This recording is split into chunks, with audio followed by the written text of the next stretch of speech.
Okay, the next type of hip thrust that I wanted to show you, and this is for muscular imbalances in regards to your glutes. So my left side actually is much stronger than my right. So I've been working on that, and I'll show you a B stance hip thrust. So B stance hip thrust, you are doing the same thing. Your setup is the same. Everything is the same. However, you are going to position yourself where you're only using one glute to do the job.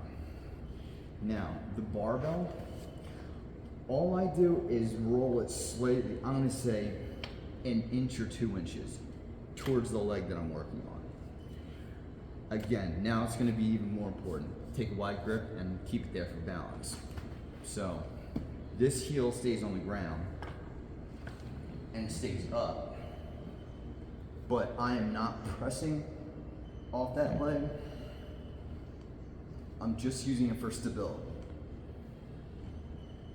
And the fact that you can load this up with however much weight you want,